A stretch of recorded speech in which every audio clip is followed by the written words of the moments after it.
जम्मू कश्मीर में हालिया बारिश और सैलाब ने बड़े पैमाने पर तबाही मचाई है। इससे सबसे ज्यादा जम्मू रीजन मुतासिर हुआ है। जम्मू में कई पुल, हाईवे और सड़क को बड़े पैमाने पर नुकसान पहुंचा है। इसी कड़ी में जम्मू के भगवती नगर तवी पुल को जोड़ने वाला हिस्सा भी टूट गया है। आपको बता दें कि भगवती नगर पुल, जो कि 2013 में 145 करोड़ की लागत से बनकर तैयार हुआ था, अब तक सैलाब और बारिश से कई बार नुकसान पहुंचा है। 2014 में आए सैलाब ने भी इसको नुकसान पहुंचाया। 2016 में भी पुल के कुछ हिस्से को नुकसान पहुंचा। मुख्तसर यह है कि इसकी रिपेयरिंग पर भी करोड़ों रुपए खर्च हो चुके हैं, लेकिन अब तक इसका कोई मुस्तकबिल हल नहीं निकाला जा सका है। हालांकि इंतजामिया ने कुछ राहत देते हुए इस पुल पर एक बैली ब्रिज बनाया, जिससे इस पुल पर पड़ने वाला बोझ कुछ कम हो सके, लेकिन ये कोई कारगर साबित होता हुआ नहीं दिख रहा है। कुछ गाड़ियों को रूट डाइवर्ट करके दूसरे रास्ते से भेजा जा रहा है, लेकिन इसके बावजूद यहाँ से जो गाड़ियां गुजर रही हैं, उन्हें कई तरह की मुश्किलात पेश आ रही हैं, जिसकी वजह से यहाँ पर लंबा जाम लग जाता है। इससे लोगों को सख्त परेशानी का सामना करना पड़ता है। अब इस इलाके के लोग इस बात का इंतजार कर रहे हैं कि यहाँ पर अप्रोचिंग रोड बनकर कब तैयार होगी, जिससे लोगों को राहत मिल सके। और इसी पर खास जानकारी के लिए हमारे नुमाइंदे ख्वाहिश जुड़ गए हैं। ख्वाहिश, क्या कुछ तफसीलात मिल रही है? लगातार लंबे वक्त से लोग परेशानी से जूझ रहे हैं, लेकिन अब तक कोई भी बड़ी राहत लोगों तक नहीं पहुंची है। इंतजामिया की बात करें तो इंतजामिया का क्या रुख मिला है, यानी कि कब तक राहत की उम्मीद की जा सकती है? हाँ, हो गया।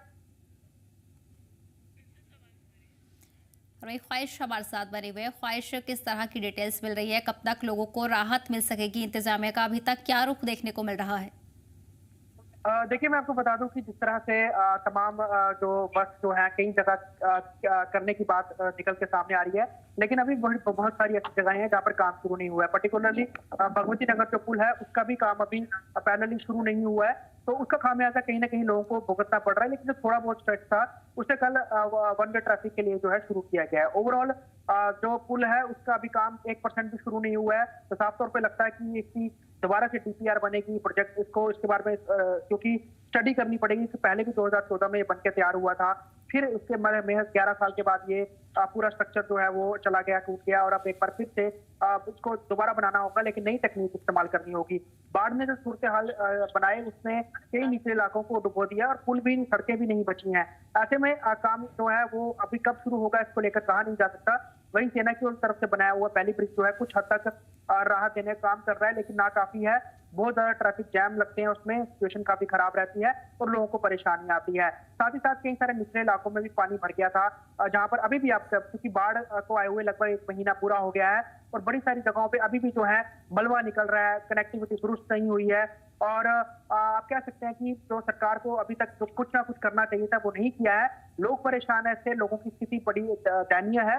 और जिन लोगों का सारा सामान खराब हो गया, प्रॉपर्टी चली गई, ये तो मसला था ही। गवर्नमेंट इंफ्रास्ट्रक्चर भी जो है वो बहुत ज्यादा मुतासिर हुआ है, सड़कें पुल जो है डैमेज हुए हैं, और जम्मू शहर इस समय बहुत बड़ा मैसिव ट्रैफिक जैम भी जो देख रहा है।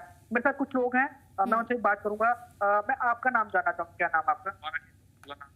जी, मुझे ये बताइए कि एक तो बाढ़ ने जो हालात किए, जिस जगह हम खड़े हैं कितना पानी था? यहाँ हमारे 50, अच्छा इतना पानी था इसका। तो अभी के 1 महीना बीत गया, तो 1 महीने के बाद की क्या स्थिति है फिलहाल? अभी तो इसकी यही साफ सफाई चल रही है जो। और ओवरऑल अगर हम देखें तो नुकसान हुआ है, कई बड़े पुल, सड़कें ढह गई, मुख्य भगवती नगर पुल भी चला गया, बड़े बड़े लंबे जाम लग रहे हैं। तो उससे कितनी परेशानी है, कितना आप समझते हैं? कितना तो आवागमन की परेशानी होती है हमारी, हाँ सेना है, जो सेना ने बनाया हुआ सपना, जो पानी आने के बाद होता है, थोड़ा बनाने में तो समय लग ही जाएगा जो है। हाँ, सरकार उसके अपना मंथन कर रही है, करेगी जल्दी तो चालू हो जाएगा, तो लेकिन थोड़ा समय लगेगा। लेकिन 11 साल के भीतर ही वो दोबारा टूट जाना एक बहुत बड़ी एक लापरवाही भी कह सकते हैं उसके। हम डिजाइन अच्छा नहीं था या कोई ना कोई लापरवाही थी, करोड़ों रुपया लगा के 11 साल के भीतर ही दोबारा से पूरा स्ट्रक्चर टूट नहीं। उसमें लापरवाही अब तो नहीं बता सकते, लेकिन ये प्राकृतिक का कहर है, कुछ कहा नहीं जा सकता कहाँ पे क्या, कब और क्या हो सकता। कुछ लोगों में और ही बात करूंगा। भाई साहब, आपका क्या नाम है? मेरा नाम हेमंत कुमार। हेमंत जी, मुझे बताइए क्या सिचुएशन है? 1 महीना बीत गया पूरे बाढ़ के बाद का, क्या सिचुएशन है अभी? आप लोग किस तरह से अपना गुजर बसर कर रहे हैं? 1 महीना बीत जाने के बाद भी हम वही स्थिति पे बैठे हुए हैं। अभी तक तो घर का जो कीचड़ वगैरह वही नहीं खत्म हो पा रहा है, और हमें फिर से खतरा ये लग रहा है कि अगर दोबारा बारिश आई तो फिर ये घरों में पानी ना आ जाए, क्योंकि यहाँ पे नाले जो है वो अभी तक साफ सुथरे नहीं किए। नाले इतने जाम है कि आगे जो मेन नाले का रास्ता है वहाँ पे इतना मलबा पड़ा हुआ है, ना कोई प्रशासन उसमें आ रहा है। एक तो ऊपर रोड टूट गया जो मेन कनेक्टिविटी की आप बात करें, जी, जी। बरसात से सड़कें टूट गई हैं, अभी भी बड़ी सारी जगह जो है वो रोड खुल नहीं पा रहे हैं। आपको लगता है कि सड़कें, पुल सबसे पहले ठीक करने चाहिए? सबसे पहले सरकार को इसी तरफ ध्यान देना चाहिए, क्योंकि आवाजाही में लोगों को दिक्कत आती है और जो मेन गाड़ियां यहाँ पे पहुंचनी चाहिए, जहाँ पे जो हाँ। लोगों का नुकसान हुआ है, जी। वहाँ पे हमारे कोई सुविधा नहीं मिल पा रही गाड़ी। और गाड़ियां आएंगी तो गवर्नमेंट भी कुछ काम कर पाएगी, जेएमसी भी कुछ काम कर पाएगी। रोड टूटने के कारण बहुत नुकसान हुआ हमारा। और मेन पीरखो मंदिर की तरफ से जो हमारा पीरखो एरिया है, हम इस समय आश्रम में खड़े हैं, श्री राम दरबार के आश्रम में। और अभी भी हमारे कुछ मोहल्ले में कुछ घर हैं ऐसे जहाँ पे साफ सफाई अभी अधूरी है। अगर हम पर्टिकुलर भगवती नगर इलाके की बात करें, आपने भी देखा होगा पुल जिस तरह से चला गया है, और भी उसका नीचे का हिस्सा निकल रहा है, और एक शहर में पूरे, अगर आपने भी कहीं जाना हो, लंबे घंटों जाम में फंसे रहना पड़ता है, चीजों के लिए बड़ी मुश्किलात है। आपको लगता है कि कम से कम ऐसा सिस्टम होना चाहिए ताकि इतना बड़ा पुल है, इसके टूटने से कनेक्टिविटी बड़ी बाधित हुई है, ये सरकार को ऐसा बनाना चाहिए अब दोबारा कभी बाढ़ आई इस तरह की तो वो टूटे ना दोबारा? मैं तो चाहता हूँ कि सरकार इस तरफ बहुत ज्यादा ध्यान दे, क्योंकि जो मेन पुल है, लोगों का आना जाना उसी पुल के ऊपर निर्भर करता है। चाहे इस पार के लोग हो, चाहे उस पार के लोग, चाहे वो ट्रांसपोर्ट वाले हो, चाहे किसी प्रकार की भी सुविधा है हॉस्पिटल की, जैसे एम्बुलेंस वगैरह की, कोई फायर ब्रिगेड की, तो मेन पुल के ऊपर ही हमारा आना जाना रहता है। मैं चाहता हूँ कि ज्यादा से ज्यादा मजबूती वाला एक पुल बनाया जाए। अगर आप पुल की केयर कर पाओगे तभी हमारा लोग आना जाना कर सकेंगे। और जो बाहर से भी दुनिया हमारी यहाँ पे पहुंचती है माता वैष्णो देवी के दरबार में, जैसे रास्ते में कई पुल ऐसे टूटे हुए हैं, जैसे विजयपुर वाली साइड चल जाओ या कटोरे वाली साइड चल जाओ, तो वहाँ पे भी असुविधा हुई हुई। प्लीज मैं चाहता हूँ कि हमारा जो जम्मू कश्मीर जो डिपेंड करता है वो टोटल टूरिस्ट के ऊपर डिपेंड करता है, और टूरिस्ट आएंगे तो हमारे जम्मू कश्मीर का एक नायाब सपना जो है वो पूरा हो सके। बिल्कुल बिल्कुल, हमारा वैष्णो देवी का भी अभी पूरा सपना चल रहा है, क्योंकि दुनिया नहीं आ पा रही है, मतलब कि लोग पंजाब में भी इतना बाढ़ आ चुका है, मतलब नुकसान सारा यहाँ पर टूरिज्म को उठाना पड़ेगा। पूरा टूरिस्ट के ऊपर ही हमारा जम्मू कश्मीर डिपेंड करता है। तो प्लीज सरकार को उनकी तरफ ध्यान देना चाहिए पुल वगैरह पे। भाई साहब, मैं आपसे बात करना चाहूंगा, क्या नाम है आपका? मुझे ये बताइए कि क्या सूरत हाल है, जो पानी जो इतना पानी सफाई नहीं करते, तो सफाई नहीं करेंगे तो फिर काम कैसे चलेगा? आप लोग ध्यान नहीं दे रहे हैं सफाई में, ये हुए हैं, बाकी कोई काम काज किसी का बन नहीं रहा। कनेक्टिविटी के लिए सड़कें भी नहीं अभी ठीक हुई हैं, पुल टूटे हुए हैं, सड़कें ठीक नहीं है, और फिर तीर्थों पे ध्यान देने की जरूरत है। तीर्थों का पूरा टंका यहाँ से लेके त्रिकुटा नगर से यहाँ से और तीर्थों तक डंगा बनाया जाए ताकि दोबारा यहाँ कभी पानी ना आ सके। वो आश्रम की छत से पानी गुजर गया, लोगों का इतना नुकसान है, खाने पीने के लिए तरफ गए हैं लोग, बिस्तरे नहीं है, कपड़े नहीं है, खाने के लिए नहीं है, लोग बेरोजगार हो चुके हैं। सरकार को आपको लगता है कि ढीला रवैया, 1 महीना हो गया, कुछ कर नहीं पा रही? सरकार अगर कोशिश करे तो चंद दिनों में हो सकता है। सारा काम सरकार थोड़ी करेगी, हम भी करेंगे, लेकिन सरकार ज्यादा ध्यान दे। जितना ध्यान देगी तो हम सरकार के पे निर्भर नहीं बैठेंगे, लेकिन सरकार पूरा ये सहयोग करेगी हमारे साथ, हम भी कर रहे हैं, लेकिन हमारी समस्या सारी सुलझनी चाहिए। दूसरी तो हम देखते हैं कि सड़कें हमारी खराब हो रही हैं, पुल अहम जो है वो टूटे हैं, बड़े सारा मुश्किल हो रहा है। अगर आपको भी कहीं जाना हो, आपको कई घंटे अब जो है लग रहे हैं, तो अहम पुल जो है वो जल्दी जाना पुलों से ही होता है, पुलों के अलावा कहीं आना जाना नहीं, इसलिए गवर्नमेंट पुलों पे ज्यादा ध्यान, और फिर त्रिकुटा नगर से लेकर यहाँ तक डंगा बनाया जाए ताकि दोबारा यहाँ ये स्थिति कभी पैदा ना हो। जी, साफ तौर पे सदफ आपने परिचय सुन लिया कि यहाँ पे किस तरह का यहाँ पे सूरत हाल है, और इन लोगों का यही कहना है कि जो पुल है वो लाइफलाइन है जम्मू शहर की, और लाइफलाइन नॉर्मल होना, दुरुस्त होना बहुत इंपॉर्टेंट है, और काम 1 महीने बाद भी नहीं शुरू होना कहीं ना कहीं बड़े सारे सवाल उठाता है। और इसको लेकर भी सरकार का ढीला रवैया जो है वो कई सारे प्रश्न चिन्ह खड़े करता है, क्योंकि कब काम शुरू होगा, फाउंडेशन उसका वर्क शुरू होगा, कई लंबा वक्त निकल जाएगा। ऐसे में पुल का काम तो करना ही है, बड़े सारे लो लाइंग एरियाज हैं जहाँ पर 15-20 फुट पानी भर गया, अभी भी लोग जो है 1 महीने बाद सफाइयां ही कर रहे हैं, उनके सामान खराब हो गए सारे, तो हर चीज का भी किसी को मुआवजा नहीं मिला, कहीं अब जो है कुछ प्रॉपर उसका सोल्यूशन नहीं निकल पाया, तो लोग हर रोज समय जम्मू में परेशान। जी ख्वाहिश ये भी जानना चाहेंगे क्या इंतजामिया की तरफ से कोई टीम यहाँ पर जायजा लेने के लिए भेजी गई है, क्योंकि इतना बड़ा पुल है और ऐसे में करोड़ों रुपए इस पर लग चुके हैं, उसकी मरम्मत में लग चुके हैं, फिर भी ये लोगों के इस्तेमाल के लिए नहीं है, क्योंकि सीएम की तरफ से खुद ही यकीन दहानी करवाई थी कि जल्द से जल्द सबसे पहले मरम्मती काम इंतजामिया की तरफ से करवाया जाएगा, जिससे लोगों को थोड़ी राहत हो सके। देखिए, साफ तौर पे अगर मैं बताऊं कि कहा जा रहा था, डिप्टी सीएम ने भी विजिट किया था, चीफ मिनिस्टर ने भी विजिट किया था, अब इसको लेकर ये कहा गया था कि अब क्योंकि इसको लेकर प्रॉपर एक स्टडी की जाएगी कि पहले कौन सा इसका मॉडल तैयार था या किस तरह का कंस्ट्रक्शन था, तो 10 साल में यानी कि एक दशक में ही वो जो है वो पूरी फाउंडेशन वॉल जो है चली गई। तो ऐसे में इसको लेकर दोबारा स्टडी करके उसकी फाउंडेशन ऐसी मजबूत बनानी होगी कि अब फिर कभी इतना पानी आए तो इस तरह का डैमेज ना हो। तो इसको लेकर प्रॉपर असेसमेंट पूरी स्टडी करके ही काम करना होगा और अच्छी क्वालिटी मटेरियल का, क्योंकि 145 करोड़ की लागत से पुल बन के तैयार हुआ था, 90 करोड़ पुल पे लगा था और अप्रोचिंग रोड पे बाकी के राशि लगाई गई थी। उसके बाद 1.25 करोड़ लगा के 8 करोड़ फिर लगाया गया और महज 10 साल के बाद ये हालत हुई। तो ओवरऑल इस तरह की सूरत हाल जो है काफी चिंताजनक है। साथ ही साथ उसके साथ भी जितने भी एरियाज हैं, घर टूट के वहां के जमीनें चली गई, तो साथ ही साथ क्योंकि फाउंडेशन जो दीवार है वो तो बनानी है, साथ में एक आप कह सकते हैं कि तभी के किनारे किनारे शहर में बहुत जगह हमको इनको एक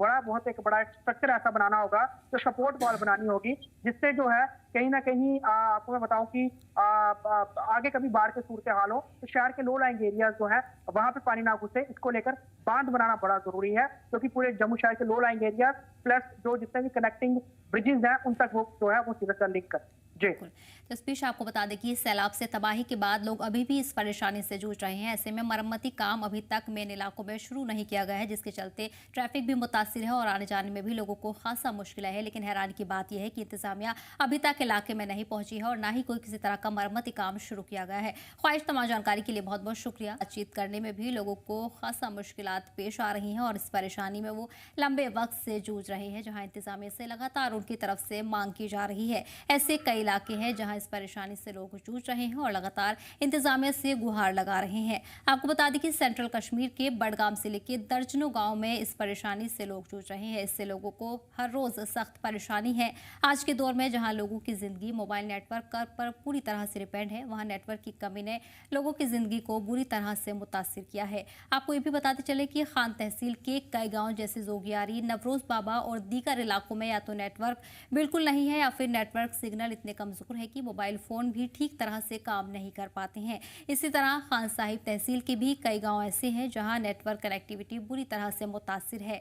लानीलाब, थाजी वाडर, बसंत वाडर और मुजपथरी में भी मोबाइल नेटवर्क की सख्त परेशानी बनी हुई है, जिससे लोगों को आने जाने में भी दिक्कतें पेश आती हैं और दूसरे से भी रब्ता करने में लगातार मुश्किलें इसी तरह बनी हुई हैं।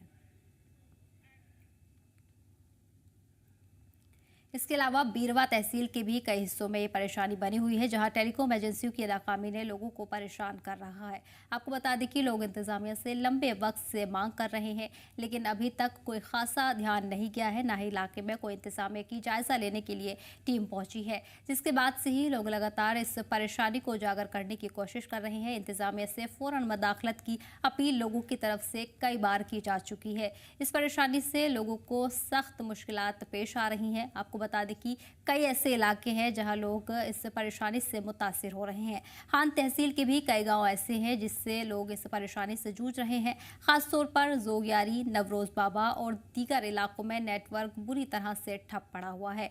सिग्नल न आने से लोग परेशान हैं और ऐसे में लगातार लोगों की तरफ से यही मांग की जा रही है कि इंतजामिया की तरफ से जल्द इस मामले पर मदाखलत की जाए।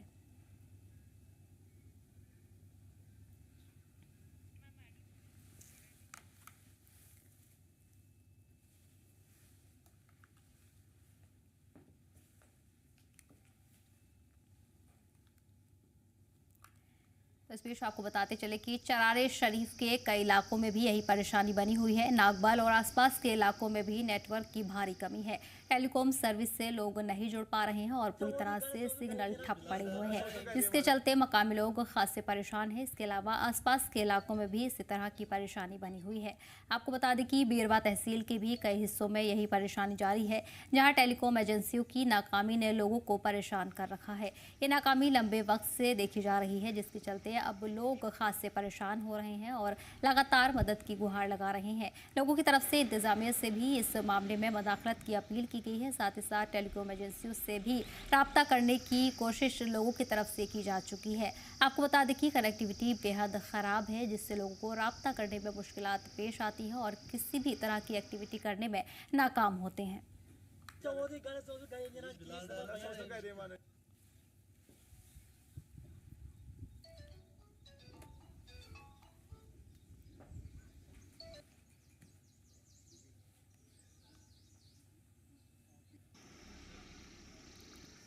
वहीं आपको बता दें कि खान तहसील के भी कई गांव ऐसे हैं जहां ये मुश्किलात लगातार बनी हुई है। जोगियारी, नवरोज बाबा और दीगर इलाकों में या तो नेटवर्क बिल्कुल नहीं है या फिर नेटवर्क सिग्नल बेहद कमज़ोर है, जिससे मोबाइल फ़ोन ठीक से काम नहीं कर पाते हैं। मोबाइल फ़ोन ठीक से ना काम करने से लोगों को भी सख्त परेशानियाँ पेश आती हैं और ऐसे में लगातार ये परेशानी इन कई इलाकों में बनी हुई है।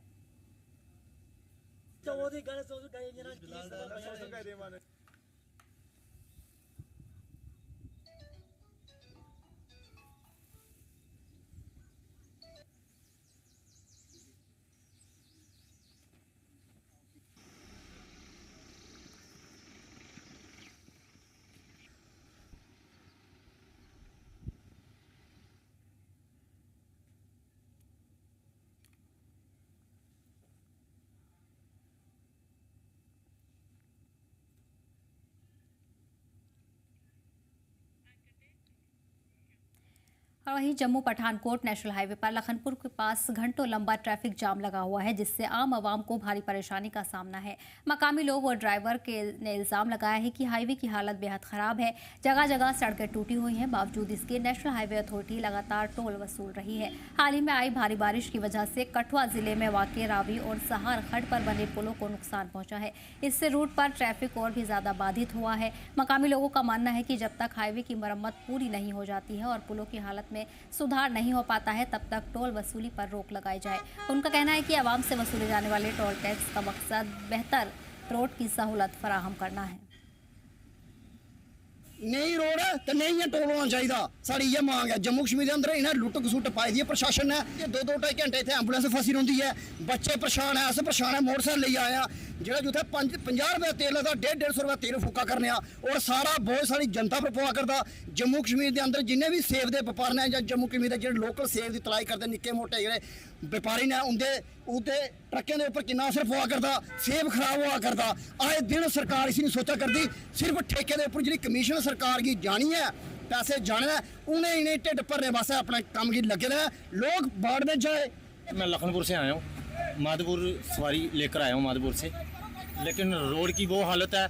2-2 घंटे ये सवारी बैठी है, अभी सवारी को पूछ सकते हो। 2 घंटे हम पुल के ऊपर रहे हैं, इधर जाम से बाहर नहीं निकल पा रहे हैं। रोड ही नहीं है भैया। टोल ले रहे हैं, टोल के वजह से जाम लग रहा है। पहले इतना जाम नहीं था, टोल ले रहे हैं, टोल जाम लग रहा है टोल की वजह से। क्या कहना चाहोगे? इस सरकार को खुद देखना चाहिए।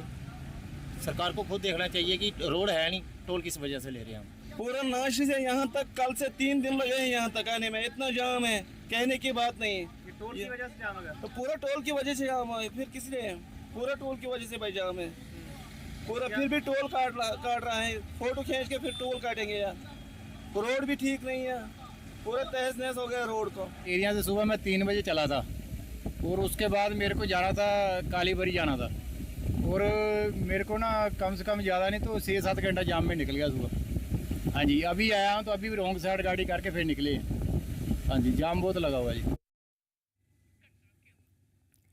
इस बीच आपको बता दें कि जम्मू पठानकोट नेशनल हाईवे पर लखनपुर के पास घंटों लंबा ट्रैफिक जाम लगा हुआ है, जिससे आम आवाम को भारी परेशानियों का सामना करना पड़ रहा है। वहीं मकामी लोग और ड्राइवर्स ने इल्जाम लगाया है कि हाईवे की हालत बेहद खराब है। जगह जगह सड़कें टूटी हुई हैं। इसके बावजूद नेशनल हाईवे अथॉरिटी लगातार टोल की वसूली कर रहा है। हाल ही में आई भारी बारिश की वजह से कठुआ जिले में वाक़ रावी और सहार खड्ड पर बने पुल को नुकसान पहुंचा। इससे रूट पर भी ट्रैफिक और ज़्यादा बाधित हुआ और लंबे वक्त से ट्रैफिक मुतासिर रहा है। मकामी लोगों का भी मानना है कि जब तक हाईवे की मरम्मत पूरी नहीं हो जाती है और पुलों की हालत में सुधार नहीं होता है, तब तक टोल वसूली पर भी रोक लगाई जाए। आपको बता दें कि आम आवाम का कहना है कि लगातार टोल वसूले जाने से उन्हें सख्त परेशानी है। फिलहाल इस बुलेटिन में इतना ही। मैं दीजिए इजाजत। देखते रहिए जम्मू कश्मीर लता।